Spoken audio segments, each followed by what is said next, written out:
have some questions because Sure. we were very inspired by your talk today, and we just were wondering, what are you thinking about the globalization of design? Do you really believe that a model like Yahoo or Google, they can really, how can I say that, oblige all the countries to use exactly the same design? Or do you believe a very different cultural adaptation necessarily for all those products like Flickrs, like Yahoo or other? What do you think? Yeah, I think you're right, actually. I think the best projects that I've ever been involved with were projects that understood both internationalization, translating stuff, but also localization, like creating content in the culture that you're in.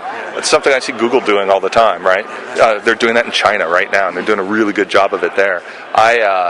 I don't think that you can sit here in America and spit out websites for the rest of the world, but I think you can take what we know here and apply it in different cultures in a much more collaborative way. So are you thinking that the new challenges of the next year's coming will be that kind of localization by the countries? Because I spoke with feed burner yesterday, Steve Olkowski, and he was just coming back from Japan and telling us he was going to localize.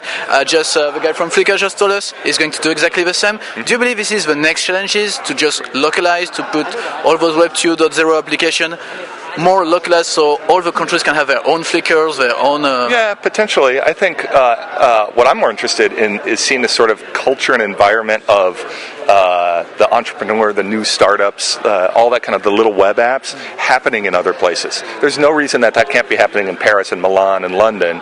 That doesn't all have to happen here. So maybe it's not so much about a Flickr for China as in a photo sharing app coming out of China that serves that audience much better.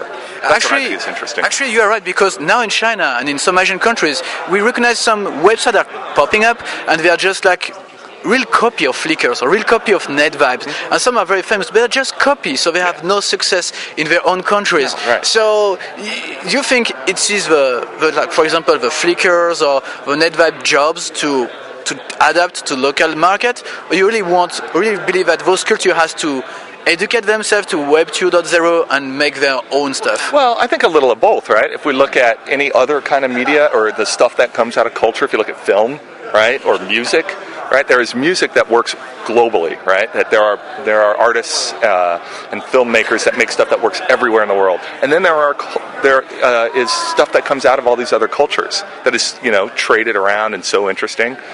I don't see why we can't do that with the stuff we're working on. Wow. Now, just last question. Today in the Web 2.0, in the blogosphere, how many of those websites are really, how can I say, really good about the design and the interactivity? If you have to make a percentage, what do you think? I think from your own experience, it's really difficult right now because the industry is really bouncing back. There's a tremendous amount of money that's coming back into our industry, so everybody's trying everything, and it's great because there's this incredible variety of web apps that are out there.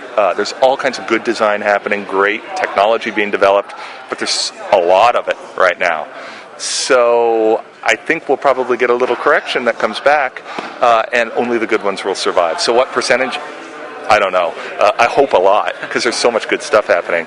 But it's kind of a crazy time again right now. Yeah, that's right. Well, thank you very much, Jeff. And, thanks. And please, I hope we'll see you someday in France or in Japan, because your talks are really inspiring. Thank you very much. Yeah, thanks.